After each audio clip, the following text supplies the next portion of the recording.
वो सजदा रूह ज़मीं जिससे काँप जाती थी, उसी को आज तरसते हैं मंबर व महराब।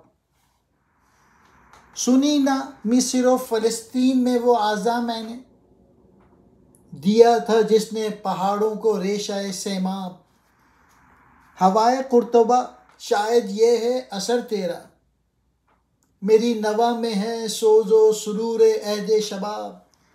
नतीजा ये निकला कि आज मस्जिदों के मंबर और महराब उन सजदाओं को तरस रहे हैं जिनसे ज़मीं की रूह काँप जाती थी।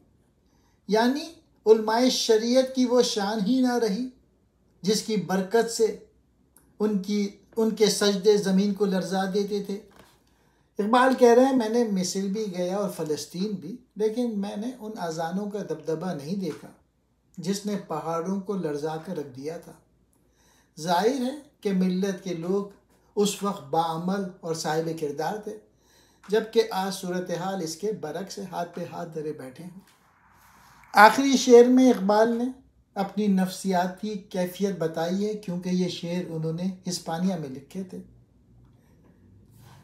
ऐ कुर्तुबा की हवा, शायद ये तेरा ही असर है कि मेरी शायरी में जवानी के अहद का सोज व कैफ पैदा हो गया है। रूह ज़मी, ज़मी की रूह, महराब कहते हैं मस्जिद के दरो दीवार। रेशा सीमाब, पारे की तड़प। सुरूर कहते हैं लज्जत को, अहद शबाब, जवानी का ज़माना।